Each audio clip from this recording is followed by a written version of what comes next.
Chris, can you hear me? Ryan, can do a sound? I'm doing a sound check. Somebody needs to have this on. Sound check. Sound check. Checking one two. Can you hear me? Yeah, this is good. This is good.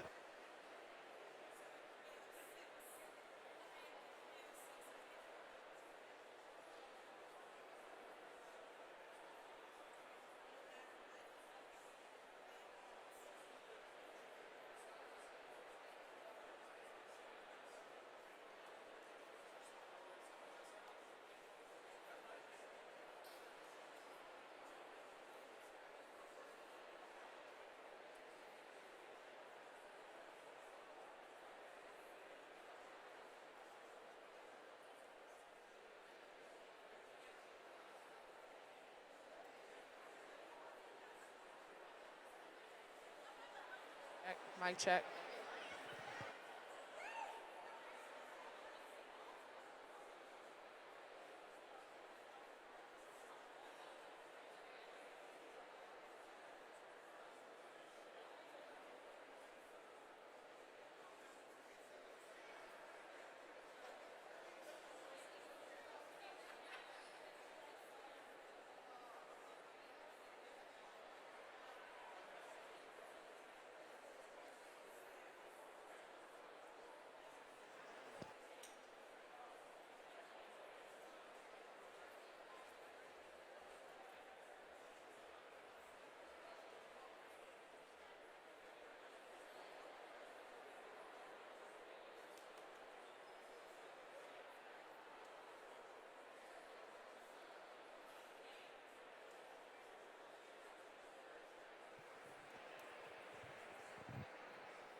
Good afternoon. And again, more softly, good afternoon. Welcome to the U.S. Department of Transportation's Access and Mobility for All Summit. My name is Lauren Smith, Deputy Assistant Secretary for Policy here at the Department, and I'll be your MC for this afternoon's event. It is now my honor to introduce our first speaker, the Secretary of Housing and Urban Development, Dr. Benjamin S. Carson, Senior, MD. On March 2nd, 2017, Dr. Carson was sworn in as the 17th Secretary at the Department of Housing and Urban Development. For nearly 30 years, Secretary Carson served as the Director of Pediatric Neurosurgery at the Johns Hopkins Children's Center, a position he assumed when he was just 33 years old, becoming the youngest major division director in the hospital's history. In 1987, he successfully performed the first separation of craniopagus twins conjoined at the back of the head. He also performed the first fully successful separation of type 2 vertical craniopagus twins in 1997 in South Africa. Dr. Carson has received dozens of honors and awards in recognition of his achievements, including the Presidential Medal of Freedom, the nation's highest civilian honor. He is also a recipient of the Spingarn Medal, the highest honor bestowed by the NAACP. Dr. Carson has authored 9 books, 4 of which he co-wrote with his wife, Candy. The U.S. News Media Group and Harvard Center for Public Leadership named him among America's best leaders in 2008. Dr. Carson and his wife founded the Carson Scholars Fund, which recognizes young people of all backgrounds for exceptional academic and humanitarian accomplishments. The fund is currently operating in 50 states and the District of Columbia. It has recognized more than 7,300 scholars and awarded more than $7.3 million in scholarships. It has also installed more than 150 Ben Carson reading rooms around the country. Born in Detroit to a single mother with a 3rd grade education who worked multiple jobs to support their family, Secretary Carson was raised to love reading and education. He graduated from Yale University and earned his MD from the University of Michigan Medical Center. He and his wife are the proud parents of 3 children and 3 grandchildren. And now please join me in welcoming Dr. Ben Carson.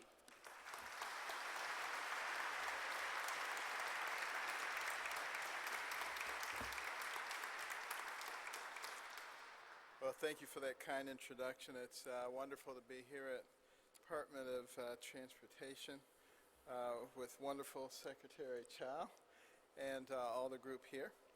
And I want to talk a little bit about what HUD is doing to protect the rights of Americans with disabilities. You know, when the needs of Americans with disabilities are not met, you know, it's usually because people don't really understand disabilities and don't identify with them. It's not because they're prejudiced or heartless. And it's our responsibility to make sure that people do be able to identify with people who have disabilities for varying reasons. You know, when I think about, you know, my own history, you know, prior to becoming the HUD secretary, I was a pediatric neurosurgeon at Johns Hopkins. And, you know, my life work involved little children who were suffering from a wide range of mental and physical ailments. And they had conditions that would affect the rest of their lives. And the unique challenges they face, it didn't just impact them. It impacted their families, their teachers, the community that they lived in. And when you're really up close and personal with the struggles of that severity, it leaves a real mark on you for the rest of your life. You don't forget the little boy who wanted so much to be an astronaut, just fantasized about it, read everything he could about it, but is developing a neurological disorder which will leave him unable to walk. Or the little girl who studied science and was taken with nature, but has the early onset of a neurodegenerative disease and will need assistance for the rest of her life. But in working with patients who have so many problems of that magnitude, you come to learn that just because you have a disability, it doesn't mean that you don't have potential. And some of the most inspiring patients I ever met had disabilities, and yet they were able to overcome those. And they were able to do things that no one would have ever imagined them able to do. Everyone dreams. The role of public officials in this administration, including my work at HUD, is to help all Americans have the best shot possible at realizing their dreams and fulfilling their God-given talents. And it leads me to the work that HUD is doing to help people with disabilities by enforcing their rights to fair housing, where by law they are entitled to reasonable accommodations for mobility access. HUD's enforcement of the Fair Housing Act, which prohibits discrimination on the basis of disability in every type of housing transaction, is led by our Office of Fair Housing and Equal Opportunity, or FHEO. And their work involves conducting investigations, filing claims, holding accountable those people and institutions who fail to make sure that people with disabilities have equal access to quality, affordable housing options. Today, disability has actually become the majority of FHEO enforcement work, represents the single largest category of complaints that FHEO receives. Fully 60% of the complaints concern disabilities of various types. And a significant number of those have to do with disability animals, service animals, or things that people think are service animals. It's pretty amazing. It's quite entertaining sometimes to look at the things that people come up with to excuse the little lizard they want to travel with. But at any rate, the highest proportion of them are denials of reasonable accommodations for mobility and access. And these cases range from things like landlords failing to put in ramps to accommodate people who are in wheelchairs, to obstructing people's ability to move from a higher floor to the first floor because it's very difficult for them to get to their apartment if the elevator is out. Now, when the case is small or large, doesn't matter, HUD is going to pursue justice wherever we're finding a failure of fairness to occur. Now, I'm pleased to tell you about a case this summer in which a very, very large municipality, namely Los Angeles, failed to carry out their obligations with regard to the Americans with Disability Acts, not putting in the appropriate structures to accommodate people with disabilities. And it wasn't just this summer that that was going on. It was the summer before that and the summer before that, going all the way back to 2012, long before this administration came to be. And they absolutely refused to get it done, but kept saying they were going to do it. So we simply said, we're going to give you your money too when you get it done. And suddenly they got it done. But we have to sometimes utilize the carrot approach, sometimes the stick approach. But the key thing is that we have to make sure that all of our citizens, and particularly the ones who are already disadvantaged by a disability, are treated fairly. It makes all the difference in the world.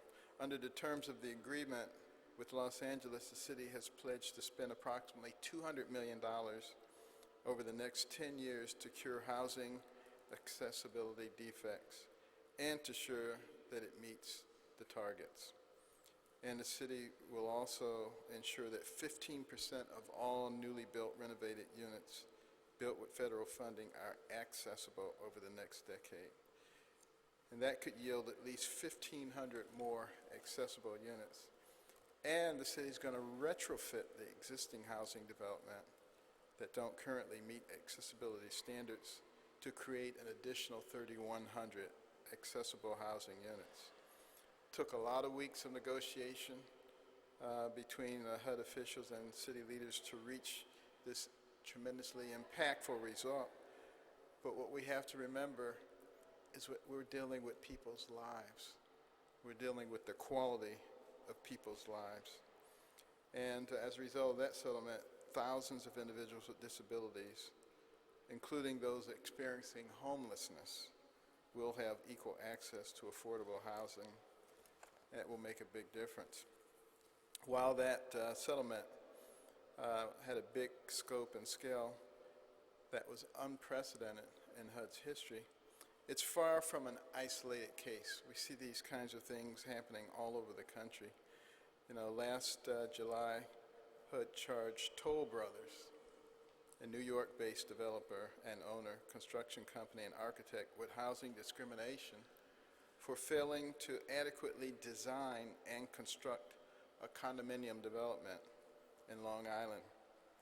And we found that they too failed to comply with the accessibility requirements of the Fair Housing Act.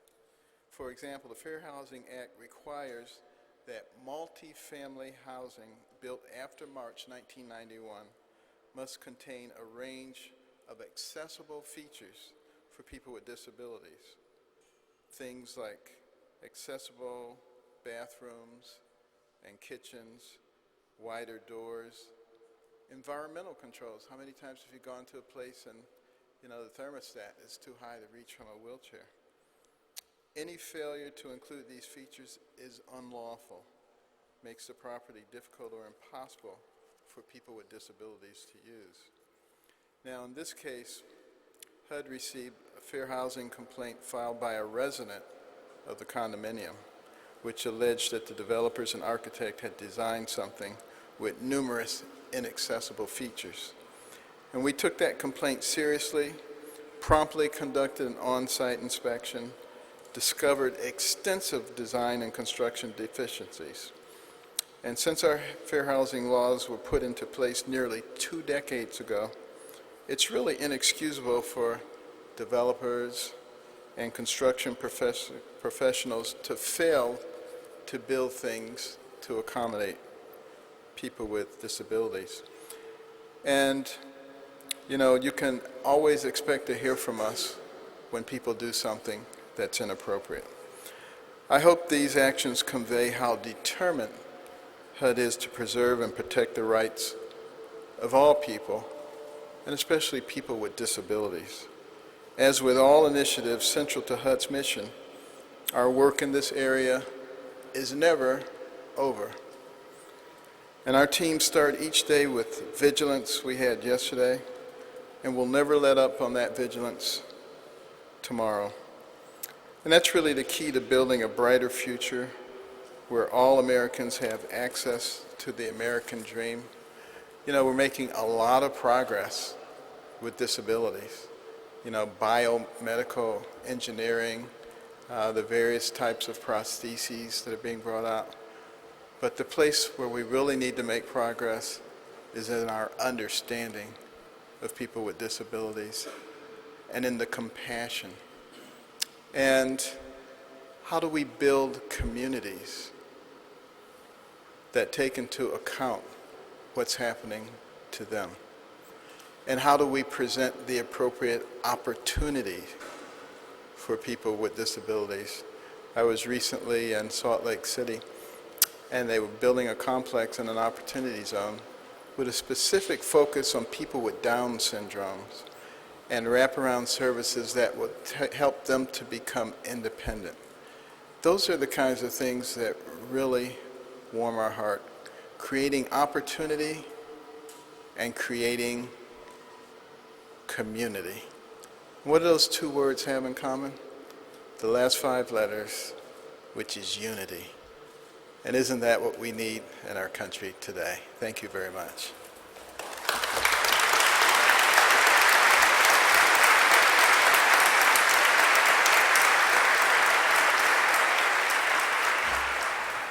Thank you very much, Dr. Carson. And now I am delighted to introduce U.S. Secretary of Transportation Elaine L. Chao. Previously, she served as U.S. Secretary of Labor, the first Asian American woman in American history to be appointed to the President's Cabinet. Throughout her distinguished career, Secretary Chao has made it a priority to ensure that the doors of opportunity remain wide open for traditionally underserved communities, including people with disabilities. Among her achievements, as Secretary of Labor, she created the first ever annual Secretary's New Freedom Initiative Awards. These awards highlight individuals and employers who have broken down barriers to employment for Americans with disabilities. She is continuing that tradition of leadership here at the U.S. Department of Transportation. Under Secretary Chao's leadership, the Department's Access and Mobility for All Summit showcases innovations and technologies that increase access to mobility for persons with disabilities. And in 2018, Secretary Chao announced the release of AV 3.0 to update the department's guidance on automated vehicles, which have the potential to increase access to mobility for the elderly and people with disabilities. Secretary Chao has a distinguished career in the private, public, and nonprofit sectors. She specialized in transportation financing in the private sector and worked on transportation issues at the White House. She then served as Deputy Maritime Administrator, Chairman of the Federal Maritime Commission, and Deputy Secretary of Transportation.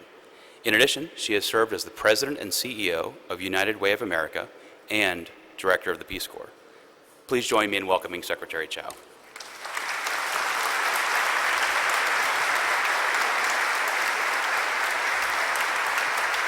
Thank you.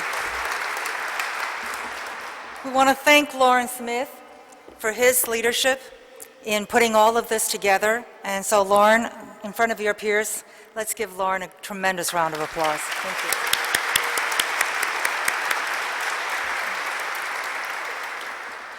Oh, welcome. Welcome to the Department's 2019 Access and Mobility for All Summit. Let me thank our very special guest who just departed, Secretary of Housing and Urban Development, Ben Carson, and Congresswoman Kathy McMorris Rogers, who had a vote right now, so you will hear from her later. Let me also welcome Neil Romano, President of the National Council on Disability. Now, Neil, come on, stand up.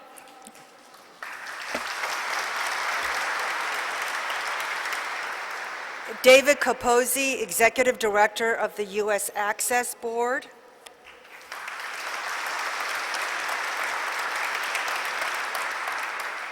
Kelly Buckland, Executive Director of the National Council on Independent Living.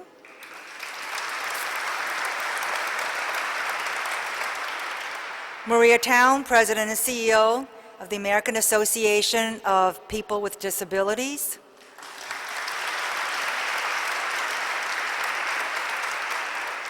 I see Jennifer Sheehy there as well. Jennifer, wave.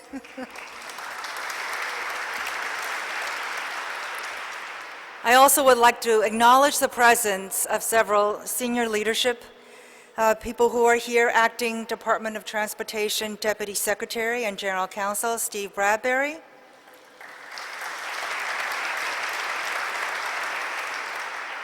FTA Acting Administrator Jane Williams. Federal Highways Administrator Nicole Nason.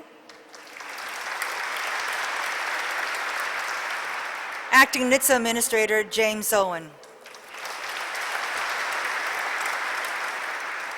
I also want to thank the many, many people in OST, Office of the Secretary, and policy team who've worked so hard to put this summit together with their modal partners. As you've heard, I was previously the Secretary of Labor, and then, as now, I believe strongly in promoting a culture of inclusiveness and advancing the mission of hiring of workers with disabilities. So while I was Secretary of Labor, I directed the Bureau of Labor Statistics to collect employment data on persons with disabilities as part of the monthly current population survey. This helped the Labor Department gain a better understanding of the labor market experience of people with disabilities. And it also helped us understand how to better serve people with disabilities who want to really fully participate in the workforce. I'm also very proud of the fact that I launched the Secretary's New Freedom Initiative Awards. These major awards recognized individuals and employers whose exemplary efforts broke down barriers to employment for Americans with disabilities. And today, we have another opportunity to make a difference for this and other traditionally underserved communities. You know, when President George H.W. Bush signed the Americans with Disability Act 30 years ago, 1990, few could imagine the revolutionary transportation technologies being developed today. Innovations like autonomous vehicles and peer-to-peer service platforms, which have the potential to transform the lives of those once dependent on others for mobility. People with disabilities and older Americans now have a real shot at realizing the vision of a new era in which every man, woman, and child with a disability can now pass through once closed doors into a bright new era of equality, independence, and freedom.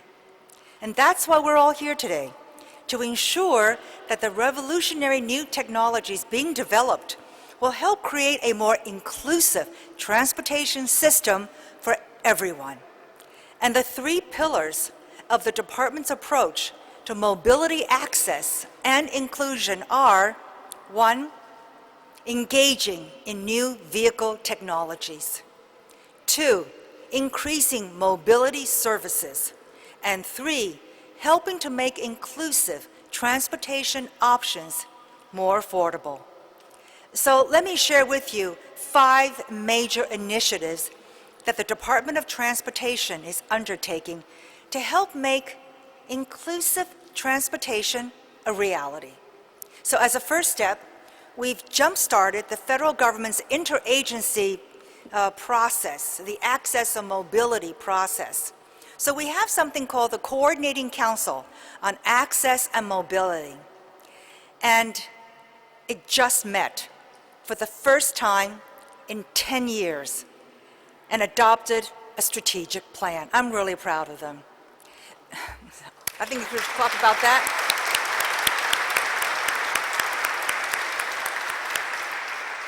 And we have senior leadership participate in this council. So the strategic plan was published today, released at about 12:30 p.m., and it's on the DOT website. It's transportation.gov/accessibility. And as we speak, 11 federal agencies are hard at work on recommendations to improve accessibility and inclusion. And this will be supported, these recommendations will be submitted to the President on September 30th, 2020. Secondly, the department has ramped up its investment in accessibility research over the last 2 years by 50%. These investments are key to incentivizing the development of new accessibility and mobility solutions. And let me just share one story of how these investments are impacting everyday lives. In Iowa, a new volunteer-based rural transit system is improving the quality of life for residents like Vernon. He relies on this life-saving service to reach his dialysis appointments at a regional medical center far from his home. So we're looking at real solutions. Thirdly, I'm pleased to announce an exciting new DOT initiative called the First Ever Complete Trip Deployment Program. It's a planned $40 million Department of Transportation commitment over 4 years to help communities develop comprehensive, seamless, and efficient transportation solutions to increase mobility access. And the goal is to enable people to travel independently from one point to another, regardless of the number of connections, transfers, or modes of transportation. The program focuses on a holistic approach that creates more choices and better access for older adults, people with disabilities, and underserved communities in rural and small urban areas. And later this year, the department's going to begin holding pre-solicitation workshops to help stakeholders learn about the Complete Trip Deployment Program. Everyone is welcome. The department will provide updates on this opportunity at transportation.gov/accessibility. And fourth, I'm really pleased to announce the department's first ever Inclusive Design Challenge. The department will award about $5 million in prizes for the development of innovative new solutions that increase the availability and decrease cost of technologies that improve the accessibility of light-duty passenger vehicles. And a special focus of this program will be attracting the best and the brightest in academia and the private sector to work together on a fully inclusive AV design that can be deployed in the workplace at reasonable cost. And the challenge will proceed in 3 phases. One is a request for funding proposal. We got to have those all the time, which will be published by the end of this year. So stay tuned for that announcement. 2, semifinalists will be chosen in June of 2020, and the final award winners will be announced in April 2021. And finally, as our 5th initiative today, I'm announcing a $3.5 million in funding opportunities for state transit agencies to implement the Mobility for All pilot program. This is an FTA-led effort. It's going to help communities identify gaps in current transit systems and provide accessibility solutions for underserved populations, especially in rural and small urban areas. Applications will be evaluated by January 2020, and awardees will be selected by April 2020. So you can find everything you want to know about this program and how to apply at transit.gov. Let me say that again. I don't want to get this wrong. transit.dot.gov. So as you can see, this is such an exciting time for transportation, mobility, and access. The department wants to be a partner, and we are committed to doing everything possible to raise public awareness about these issues, invest in new research, incentivize the development and deployment of inclusive, affordable, new transportation technologies. And it's so inspiring today to see so many people here who are committed to these same goals. I am confident that by working together, we can help ensure that the dream of a new era of freedom, inclusion, and mobility becomes a reality. So thank you so much for joining us today and joining us in these groundbreaking efforts to make a real difference for people with disabilities in our country and the rest of America as well. Thank you so much.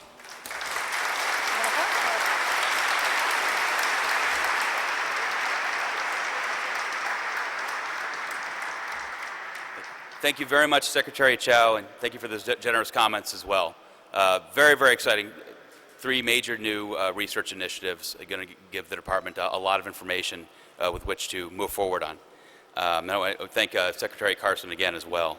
I'd now like to invite our first panel to come up onto the stage. And as they're getting set up, don't worry, you guys have about a minute. I've got about a minute of things here to say. I want to give you guys some sort of good of the order remarks about the agenda for the rest of the afternoon. Our first panel on access and mobility for all, an interagency mission, will focus on the work of DOT and our partner agencies on the Coordinating Council on Access and Mobility. As the Secretary mentioned in her remarks, this morning the 11 CCAM member agencies met and approved a strategic plan that will help provide better transportation options through the coordination of more than 130 government-wide programs. Our first panel moderator, Federal Transit Administration Acting Administrator Jane Williams, chaired the meeting. After the first panel, we're going to hear brief remarks from Congresswoman Cathy McMorris Rodgers. Then we'll take a short break, during which time I encourage you to visit the exhibitors in the Innovation Showcase, both at the back of the atrium and between the two buildings. After that, we're going to have 2 back-to-back panels to close out the rest of the afternoon. The first panel will focus on the future of mobility services and highlight innovations in enabling a complete trip, or the ability for an individual to get from point A to point B seamlessly, regardless of the number of modes, transfers, and connections. The final panel will focus on inclusive design, vehicle technologies that increase access. They will discuss the opportunities and needs in inclusive vehicle design, both for today's conventional vehicles and tomorrow's automated vehicles. After that, we'll hear closing remarks from Acting Deputy Secretary Steve Bradbury. You'll then have a final chance to visit the Innovation Showcase, including vehicles outside. Before we proceed, I'd like to note a few housekeeping items. The online dialogue at transportationinnovation.ideascale.com will be the only source of questions from the audience to panelists. Again, that's transportationinnovation.ideascale.com. You can enter questions there for us, for the panels. Rooms 8, 9, and 10 inside the conference center here, off to my right, your left. In conference rooms 8, 9, and 10, we have a quieter viewing of the live stream is available, some overflow capacity, but also, again, if you just want a quieter room, that's available to you as well. Our staff at the information table also has assistive listening devices available should you need them. There's also a truly quiet room, the actual quiet room available in Conference Center Room 2. You can also ask the staff at the information table to guide you there. If you have any additional questions, please ask some of the information table or any of the DOT staff around the room. It's now my pleasure to introduce the moderator for our first panel. Kay Jane Williams is the Acting Administrator of the Federal Transit Administration and has served at SFTA since August 2017. Jane has done a fantastic job the last 2 years. It's really been an incredible pleasure and continues to be to work with her. She brings over 20 years of executive experience to her role, having served previously at the Department of Energy and Department of Labor under President Reagan and the Department of Interior under Presidents George Herbert Walker Bush. Ms. Williams leads an agency of more than 500 people located in Washington, D.C. and 10 regional offices around the country. Ms. Williams is focused on implementing Transportation Secretary Elaine L. Chao's 3 priorities of safety, infrastructure investment, and innovation in all of FTA's programs and initiatives. With that, I'll hand it off to Jane to introduce and moderate the panel and the discussion. Thank you, Jane.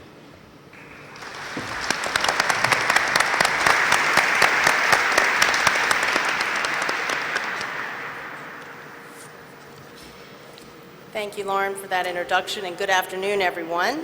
I'm Jane Williams, the Acting Administrator of the Federal Transit Administration, and I am honored to kick off this afternoon's first panel on access and mobility for all, an interagency mission.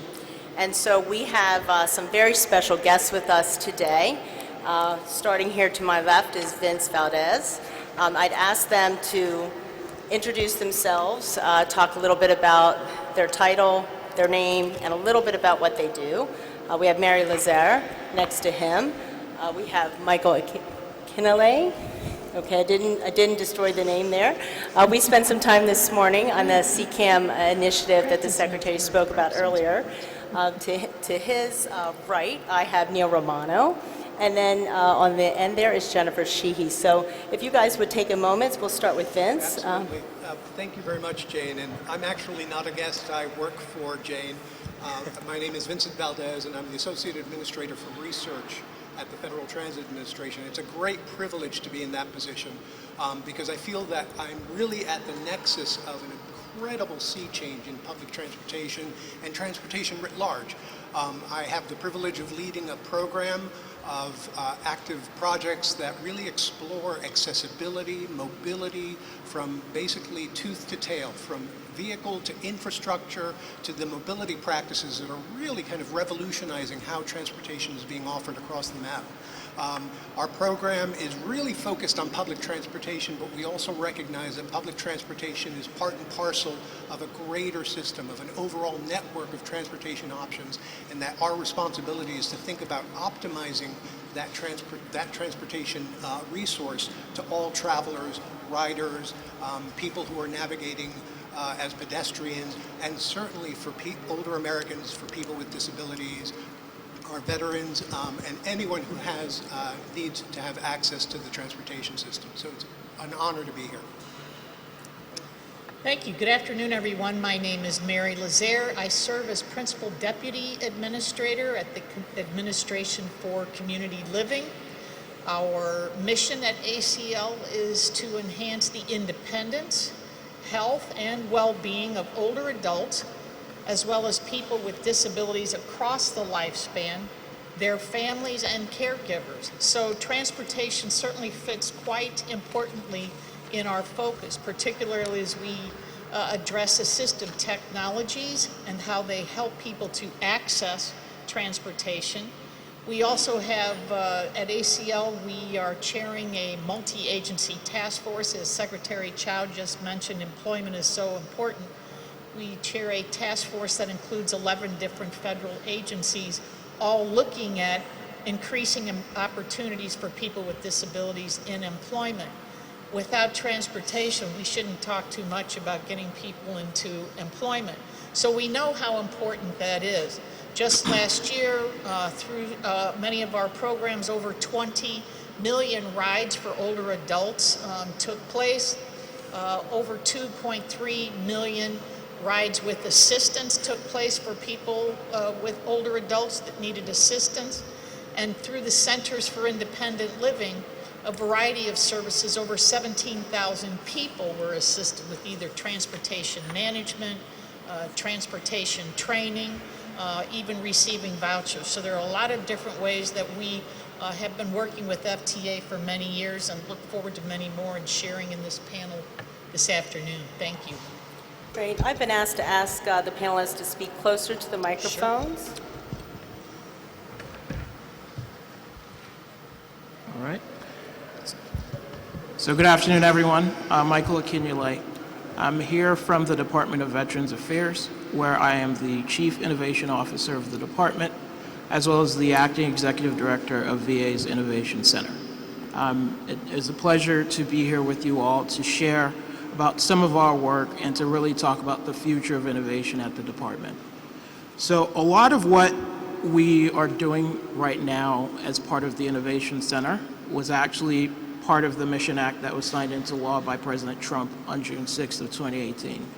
So part of that law included Section 152 that authorized the creation of a Center for Innovation for Care and Payment, and the center is charged to pursue pilot programs and is funded with about $50 million, up to $50 million a year to support these pilot programs.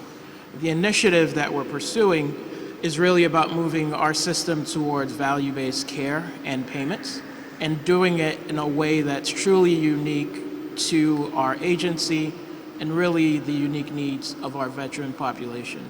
As you may or may not know, a third of our nation's veterans live in rural areas, and that creates a unique transportation challenge from an accessibility and mobility standpoint. And so that's part of a lot of our innovation efforts have focused on historically. When we think about what we're currently doing at the VA, we have our Veterans Transportation Service, and one of the simplest ways to think about this is we provide vans and drivers to help get our veterans to and from their appointments and other events in their life that VA is responsible to facilitating. And a lot of this effort over time has created a lot of different assets in this space. And what we're doing today is looking at how technology can better integrate those assets to create a seamless experience for our veterans from when they are picked up at home to when they end up at their destination, which is most likely a medical center. Some of what we're pushing on in this regard is really around wayfinding. So when they arrive at the medical center, they still need help getting to their appointments and navigating once they're at their destination. And so some of the work we're doing now is looking at how some of those needs can be met. The other program that we're currently working on, or that's actually in place, is around our beneficiary travel reimbursement. And some of this work is saying when a veteran is able to get themselves to and from an appointment, VA is providing mileage reimbursement and things of that sort. And so these are programs that we have in place today to help our veterans get to and from their appointments, either for benefits or healthcare or all the other services that we provide at the agency. When we think about the future and we think about some of the conversations we had this morning, it's understanding that our veterans have access to other transportation benefits through other programs run by other agencies. And so that fragmentation of activity, that fragmentation of data, that fragmentation of experience creates a unique challenge that I look forward to engaging panelists on and really working across multiple agencies to try and figure out how we solve this for the future and leveraging all of our assets collectively to create a better experience and to better use taxpayer funds in this space. Thank you. Good afternoon, everyone. My name is Neil Romano, and I'm the chair of the National Council of Disabilities. We are an independent federal agency that I guess it's best to say to you, we don't have a budget to give you any kind of, we don't do grants. We don't do any of those things. So if half of you get up and leave, I would understand. Hello? I don't think it's on. Okay. Now even I can hear me. Okay.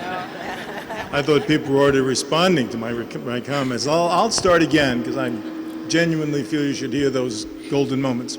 Anyway, I'm Neil Romano, and I'm the chairman of the National Council on Disabilities. And unlike my colleagues here today, the National Council does not give grants. We do not do those kinds of things because we're an independent federal agency that has a very, what I consider an extremely important job. And our job is to put an overlay of ADA and put an overlay of people with disabilities over everything done everywhere in the federal government and in the administration. It's, I have once been described as something of a pain because every time a department comes out with an initiative or something, we take a good look at it and we make sure that we say, and where are the people with disabilities represented in this program? One of the reasons why that's so terribly important is obviously because we have so many Americans with disabilities that we're working extremely hard to give them full equality. Thank you, Lauren. But what's really important is remembering that when we build a program, when we do something for people with disabilities, no matter what that is, I don't care what it is, if it's transportation, if it's labor, if it's medical issues, if you can do it for people with disabilities who I will call our most difficult to serve customer, you have figured out a better way to do it for everyone. I am so delighted to be here at the Department of Transportation today. First of all, I had the opportunity a number of years ago to serve as the Assistant Secretary of Labor under Secretary Chao. And I have to tell you, it does not surprise me that we are sitting in her building as a cabinet secretary who once again gives a great deal of concern and shows her concern for people with disabilities. This is remarkable that she's looking with her programs and the things she talked about today about putting an overlay over everything at the Department of Transportation for people with disabilities. You know, I have been known to say that employment is one of the most important issues for people with disabilities. And at NCD, we work on employment a great deal. But we found out that most of the time when we talk about employment, we're also talking about the problems of being employed. There are so many issues around that, and not the least of which is probably the most is transportation. You know, you hear in the field of employment for people with disabilities sometimes that people say people with disabilities are extremely loyal workers. Well, the fact of the matter is I would like to see them be regular employees like everybody else and be able to have the transportation and the opportunity to go where they want to go, work where they want to work, and not be stuck sometimes in jobs that they don't want to be in places they don't want to be. So that's the, oh please, thank you. So that to me is extremely important, and that's one of the reasons I'm truly delighted to be here today and be part of this conversation. Thank you.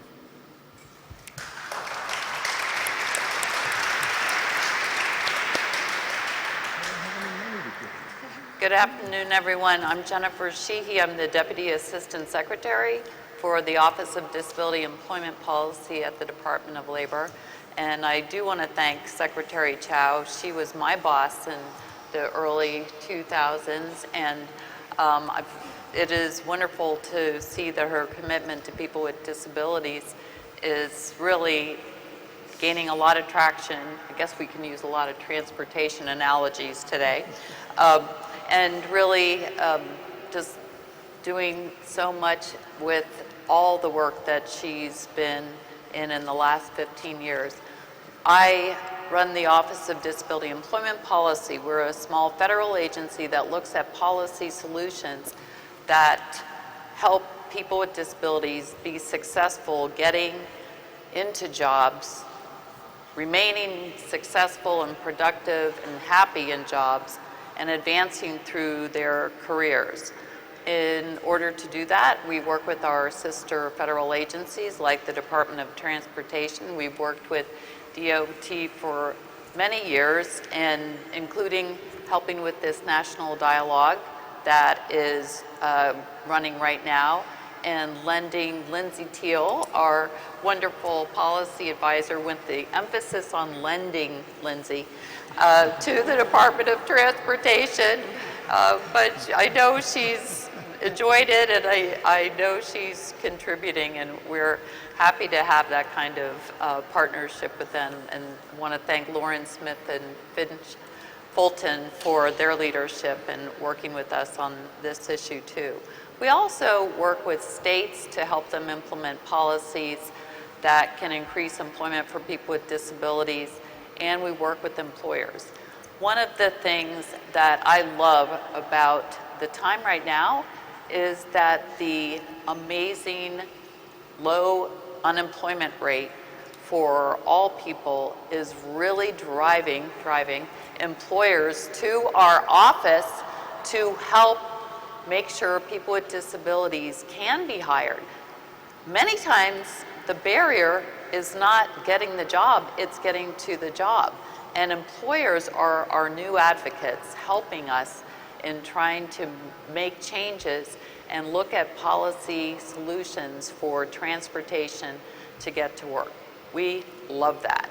And I look forward to continuing working with all of our partners, including the nonprofit agencies and NCD and other agencies. We work with the VA, and we will continue to do what we need to do to make sure accessible transportation and door-to-door service, wayfinding, and other technologies is available to people with all different types of disabilities. Thank you very much for having us here.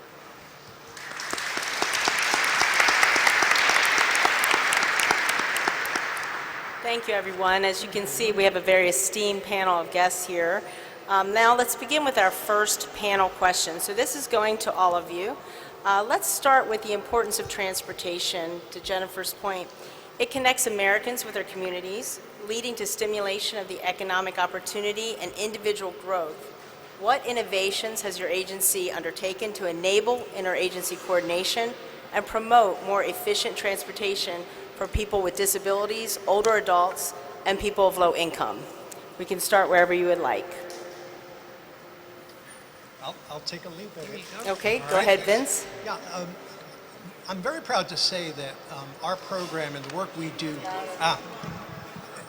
I'm proud to say that the work we do. Can you hear me now?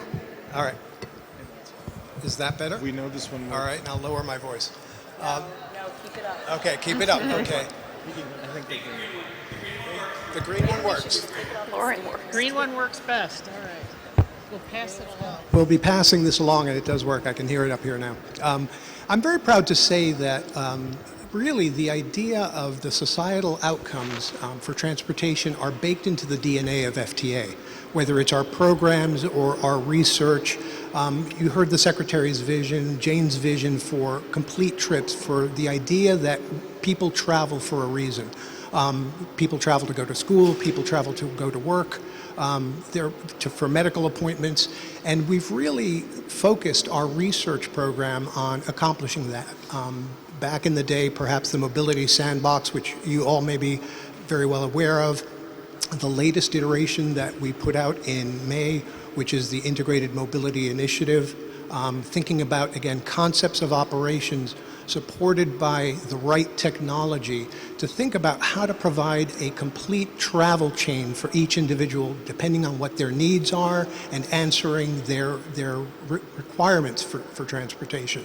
So again, thinking creatively about applying the right technologies in the right place, whether it's, again, integrated fare payment or mobility payments, the right use of automation under the right circumstances, and advanced partnerships and concepts of operation to provide just better quality service, a better transportation experience for every rider, regardless of their abilities or their circumstances. So we've worked very hard to gear our research program and the overall FTA program to respond to that need.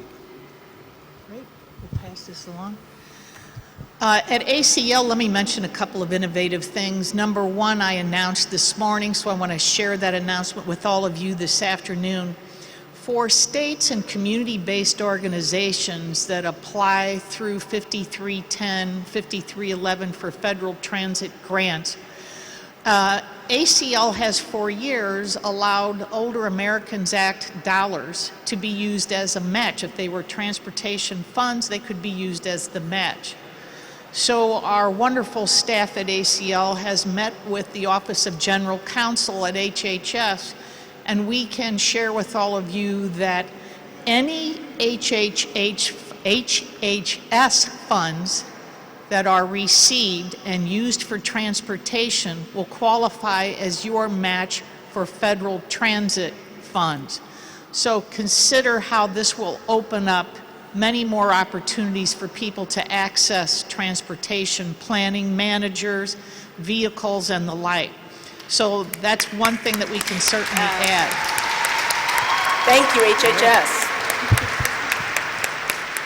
But there's a couple of other things I'd like to mention. One of them is even here today in the Innovation Showcase, and that's the Washington Area Metro Transit has been convened a group of people with low vision or no vision to get input on wayfinding in metro stations. And I know they're here today showcasing that, so I'm encouraging you to see that in the Innovation Center. As well, the Ride Connection program in Portland, Oregon, many of those who need dialysis would ride buses, and one of the HR individuals working in the HR department is a person who uses dialysis, and they used this individual to provide sensitivity training to the drivers of the transportation vehicles in regards to what people accessing dialysis on a frequent basis during the week were going through and understanding their transportation challenges as a great innovation. And then lastly, at the University of Kentucky, through this grant, they brought together a team of bus drivers, older adults, and people with disabilities to talk about how to serve people who are non-communicative in accessing information about transportation from bus drivers while riding on the bus, communicating with the bus driver, is this my stop, how many more stops to, and so forth.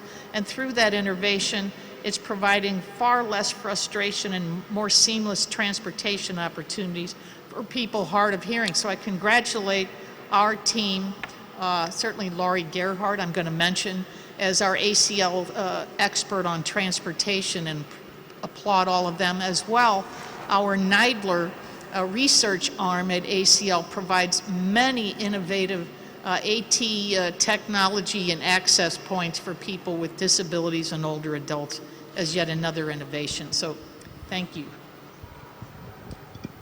Thank you, Mary. So at the VA, we, as it relates to other agencies, have brought folks together to think about how they are working with our veterans. Outside of that, part of our experience today and historical participation with CCAM is also another way that we have been working with other agencies to develop innovative solutions to help aid our veterans. When we think about some of the programs we have today, I look at what is on display in the Innovation Center on the other side, which is our VetRide program. And that really showcases some of our work to help veterans when they're trying to schedule a ride or when they're on a ride, and just helping them through that process.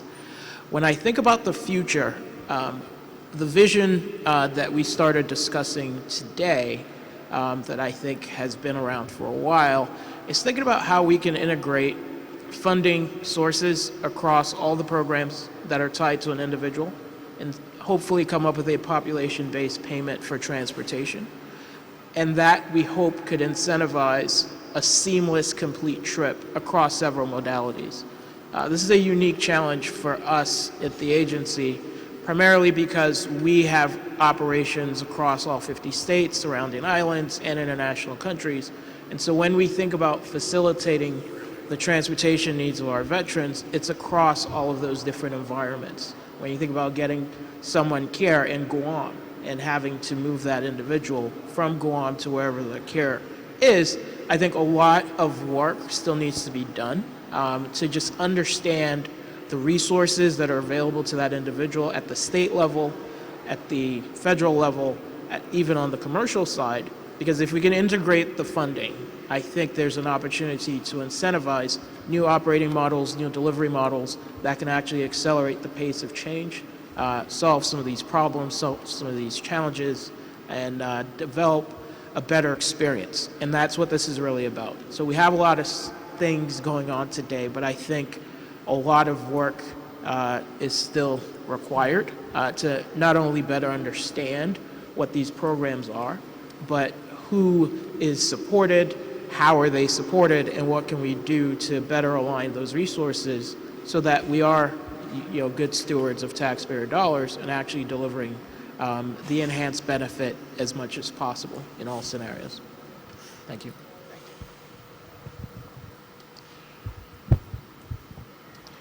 Once again, NCD doesn't have programs, but clearly for us, over the last 10 years, we've innovated from the point of view of being at the forefront of talking about accessible transportation. Our report on autonomous vehicles is being used here and has been used in Congress and gets used all over. The point being that we look at innovation at NCD differently, I think, than some people look at it. We see disability as the very essence of the beginning of innovation. You see, what's most exciting about these things, what's most exciting about this meeting is we're talking about what we need to do, and we know who the model is. So what we try to do is we try at NCD, as we did when we began the first phases of ADA, we try to look at the problem and say, no, it's kind of backwards. If you do something for people with disabilities, you've done it for the entire population. So we're trying to change the verbiage. That's the innovative thing we're doing. We're trying to explain that this is not just for one population. This is not even for the populations we're talking about here that are older Americans, Americans without means, and people with disabilities. It's for all Americans. It's interesting to me that if you listen very carefully, and I was very, very encouraged by this, to Secretary Chow's remarks, she never called these programs what she was doing, what she was announcing. She called them investments. That's the mindset that NCD is trying to bring, and I am delighted to see that the Secretary has that, and I know they have it here at the Department of Transportation. I have a microphone attached to me, so I think I'm good, but thank you very much. At the Department of Labor, we, again, are working with the Department of Transportation. We focus on technology, accessible technology for jobs. What that means is getting the job, like online job applications, but it can also mean managing it on the job, and it can mean getting to the job. we look at things like artificial intelligence and making sure that developers and companies that are starting to use it for things like trying to weed out or narrow down the hundreds and hundreds, in some cases thousands of job applications they get in order to find the most qualified candidates, making sure that artificial intelligence does not discriminate against people with disabilities. Augmented reality. All of this comes to play in autonomous vehicle technology. And we have been working for a few years now with developers and auto manufacturers to ensure that people with sensory, cognitive, physical, psychiatric, neurodiverse abilities can use the autonomous vehicle technology as it is developed. We can't get there too late or we are all going to be left behind. And certainly from a personal perspective, not having the ability to walk changes your whole outlook on transportation and what that means and what real accessible transportation means.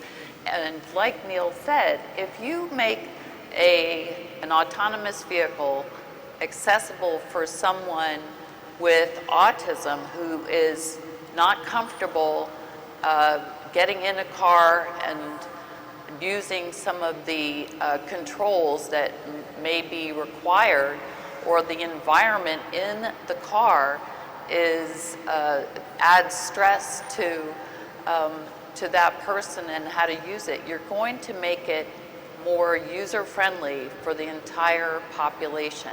Whether you're talking about people who don't speak English, who are visitors, people who have other types of disabilities, and people who are just not used to technology, or someone who is older and is not comfortable using that car.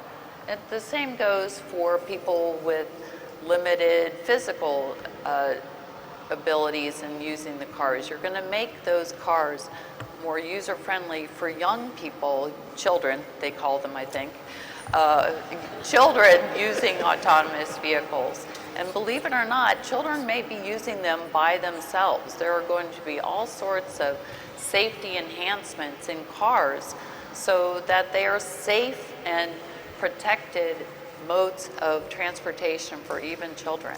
So it's a fascinating world, but people with disabilities have to be there in the front early stages of it, and we're helping do that. Great, thank you, Jennifer. Unfortunately, this is going to be our last question, but I know that many of you have asked about transportation obstacles in rural America. So in addition to innovation and benefits, we also need to be aware of the barriers and what we're doing to overcome those challenges. For example, especially in rural America, for example, the Mobility for All pilot the Secretary just announced makes transportation coordination a requirement. So what transportation barriers have you found most impact your network?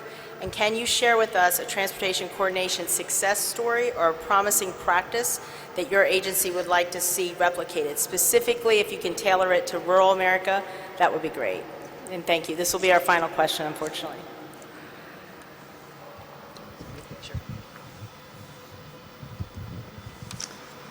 So I'd like to mention that I bet a year from now, somebody will say, you can use funds from HHS grants as matching funds for 5310 and 5311. So even though I'm announcing that today, I'm describing for you, Jane, we don't do a good job of what I'll call marketing. We as the federal government issue and publish, but if I was in business and I wanted people to know about that, I'd go market that to the hilt. And so what I'm asking all of you is, here's a couple hundred people sitting in this room. I would say to you, one of the biggest barriers is people don't know what they don't know, and that's what's been the biggest problem for us. And so I'd ask all of you to please reinforce and get that word out. We'll certainly publish it on our website and other websites at HHS, but I would encourage you, because what we find is, how many times have you all heard, if I had only known that, I could have. And so that's probably our biggest barrier, is getting resources to people and making them aware of the resources. A simple example, although it's Boulder, Colorado, it's easily replicable anywhere, and particularly in rural areas. This was a partnership of community-based organizations, older adults, and people with disabilities, and I'll say people with disabilities younger than the older adults, who got together and teach their peers how to use apps so that they can access transportation. So they teach them how to use the apps. You can do those kinds of partnerships with community-based organizations, train people to be, and just continue to spread that. So those kinds of opportunities exist all the time. But I'll reinforce this yet again one more time, that HHS funds can be used as a match for federal transit funds through 5310 and 11. I just want to make sure I'm marketing that and you're getting that word, because I think it's not knowing information is probably the biggest barrier for us. Anyone else? Thank you. So from our perspective, the biggest barriers, particularly in rural areas where a third of our veteran population lives, sort of in three categories. The first is around eligibility. So not all veterans are eligible for all these benefits, and so sorting through and figuring out how to serve the most with the limited resources we have to support the program is one barrier. The second is closely connected to the first, which is funding, right? So it comes down to funding, and part of our approach to overcome this barrier is to prove the connection between investments in transportation as a social driver of health outcomes, and then using whatever gains can be had by investing in transportation and the sort of offset with healthcare spending as a way to balance out where those resources are allocated. So when we think about barriers, I'm starting to link it to potential solutions. I think the third barrier in rural areas is around the limited choices our veterans have in these areas, from vehicles not being available to a lack of public transportation options. And so these are three big challenges that we have seen in the rural areas.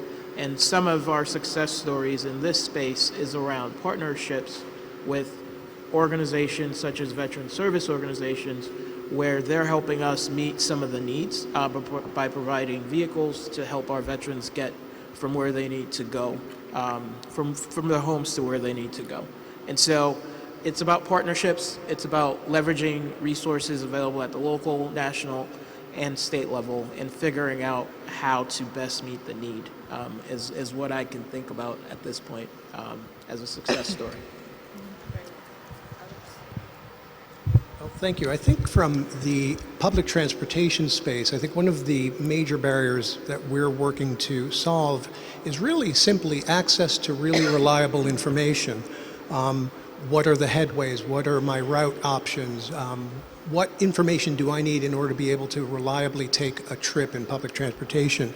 And in that space, to support that, we actually entered into a relationship, a grant with the Vermont Agency of Transportation to develop an online trip planner to help rural residents access on-demand bus service. This is a statewide platform that really changes the game in a rural environment. And I think that's a very transferable model that we can explore with other public transportation partners. So again, an exciting proposition there. I think that we've been able to kind of help lead the way on. One thing I'll add is we operate something called the State Exchange on Employment and Disability. And through that, we work with organizations like the National Conference of State Legislatures and the National Governors Association.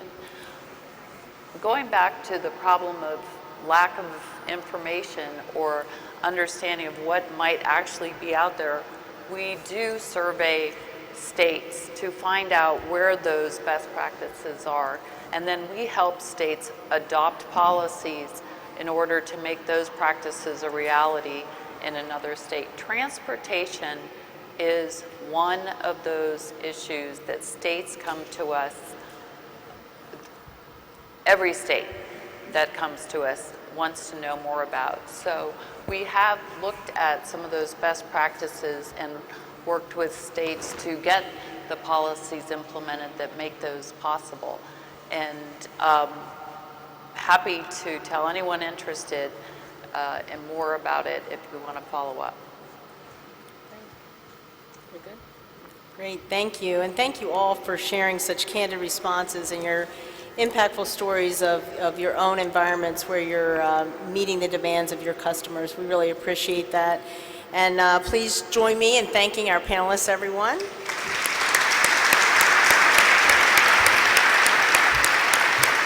Now I'd like to ask Lauren to come up and let us know what's next. I think we have a break. Marvelous. Thank you so much, Jane. Thank you very much.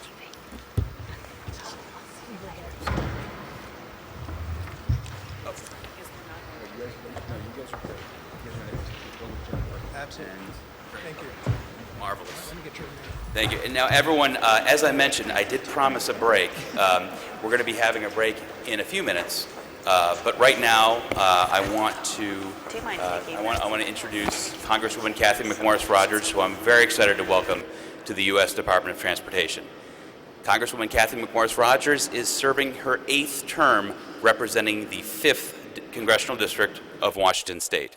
She is a senior member on the Energy and Commerce Committee and leads as the top Republican on the Subcommittee on Consumer Protection and Commerce.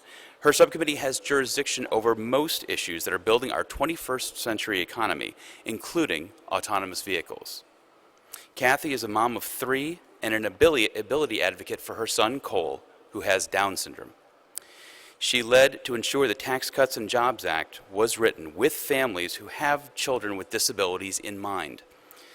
Key provisions of her ABLE 2.0 legislative package became law in tax reform to empower people with disabilities, to save more of what they earn, and to explore the workforce so they can find a job that affirms their dignity and purpose. And now please join me in welcoming Congresswoman McMorris Rodgers.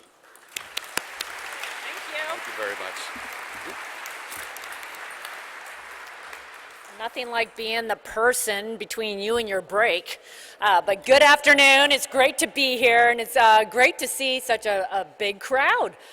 There's not very many seats that are even available, and I enjoyed the last panel. Neil Romano's a longtime friend, and the others. I'm thrilled that we're having this conversation today. This summit, want to say thank you to the leadership of Secretary Chao at Department of Transportation as well as Secretary Carson at Housing for emphasizing this issue and the opportunity that we have right now around driverless cars. I'm personally very excited about it, and I've had the chance to talk with both of them, Secretary Chao and Secretary Carson. They've been very good about coming to Eastern Washington and focusing on issues that are important to us. But I know that they are committed to helping each person reach their full potential, recognizing the humanity and the dignity of each person and making sure that we are helping them every stage of their lives. So this is a time when we're really being forward-looking. And we are thinking about solutions that are going to revolutionize our lives as well as our economy. As it was mentioned, our oldest son, Cole, he's 12 years old now, was born with Down syndrome, that extra 21st chromosome. And today he's a 6th grader. He loves math, he loves sports, whatever's, it's all about the World Series right now, and he's rooting for the Nationals. Yes. He's on his robotics team at school, and I have learned not to put any limits on Cole. And just like anyone who lives with a disability, I want that person to believe that they have every opportunity to reach their full potential. I was proud to be a part of getting the ABLE account signed into law. And many of you in the room were a part of that too. It took us 7 years. But what ABLE accounts do is allow someone to set up a tax-free savings account, someone with a disability, set up a tax-free savings account and save for transportation, for housing, for those expenses so that they can live independently. It's taking basically a 529 account and making it open to those with disabilities. And then last Congress, with the Tax Cuts and Jobs Act, I had two provisions that were included in that extended the ABLE accounts to Able to Work and Able Financial Planning. So now if you go work and earn a paycheck, you can put that money into your savings account. So for years I heard that those with disabilities were fearful of going and getting the job, because even a part-time job or an internship, because it might count against their benefits. So this was breakthrough. And the reason I share that is because today I believe that we have more opportunities than ever for those with disabilities to live independently, to go to school, to work. But the issue of transportation is still a big challenge. And I represent a district in Eastern Washington that is large. And so I have Spokane, which is the metropolitan center, but then I have a lot of rural areas. And so whether it's getting around town in Spokane or in the outlying areas, often the conversation for someone with a disability is transportation related. How am I going to get to work? How am I going to get to different activities? So that's why this discussion today is so exciting, in my opinion. I think it's going to change, it's obviously going to change our lives in many, many ways. Maybe, the whole issue of congestion is going to be an issue of the past. That's really cool. But you think about someone with a disability being able to get into a car and be able to go wherever they need to go. That is revolutionary. And so I believe that by breaking down the transportation barriers, we're going to be unleashing more opportunities, more freedom, more independence, and really transforming people's lives in ways we couldn't have imagined even 10, 20, or 30 years ago. I serve on the Energy and Commerce Committee. I'm the lead Republican on the subcommittee that has jurisdiction over the legislation around autonomous vehicles. And I have good news to report. We're making progress. There's been some really encouraging discussions. There's text that has been released between the four corners. The House, the Senate, the Republicans, and Democrats are working together on this legislation. You don't hear about that every day. So this is noteworthy. And we are hopeful that it is legislation that we will be able to pass this year. For those with disabilities, I am proud that there's key provisions for access and mobility. There's a provision that allows automakers to request exemptions from the one-size-fits-all standards that may not work for people with disabilities. So when you're working on the new car, it's going to allow for accommodations, for exemptions from that one-size-fits-all to really look at what those with disabilities may need. Second, it creates a specific subcommittee devoted to the advancement of mobility access. So we want to make sure, and this is bipartisan, bicameral, that we're really addressing the needs as well as the opportunities for those with disabilities. These are big wins for us, and it's going to be important that as we continue to work on this legislation, autonomous vehicles, that we do it with the disability community in mind. I often think back to a good friend of mine who, Kayla Miller, Kayla McKeon, she became the first person with Down syndrome to become a registered lobbyist. That was breakthrough, right? And so proud of her. She took her driver's test 5 times and failed it before she actually was able to pass it. She's been driving now for 3 years. And I think about what that meant to her, how important that was in her life. That was transformational. In years to come, that's going to be a totally different experience. So whether it's self-driving cars, whether it's autonomous vehicles, changing our lives, making our roads safer. Let's continue to work to raise the standard of living and make sure that America is leading in this regard. You know, America has always been that country where you can take those ideas that you have and turn them into a reality. We've done more to lift people out of poverty than any other country in the world. That's the promise of America, and it's remarkable. We are the nation that is responsible for history's greatest scientific and technological breakthroughs. And it's because we are founded in the belief of every person's human right to life, liberty, and the pursuit of happiness. We believe in people, their dignity, and every person's ability to reach their full potential. So I want to thank all of you again. Thanks for being engaged on one of the most important issues of our generation. Thanks for ensuring that America is providing the global leadership. And I look forward to working with you as a member on the Energy and Commerce Committee, working along with the Department of Transportation, the Department of Housing, because there's no better place in the world to advance these solutions than in America. So thank you very much. Great to be with you today. Thanks.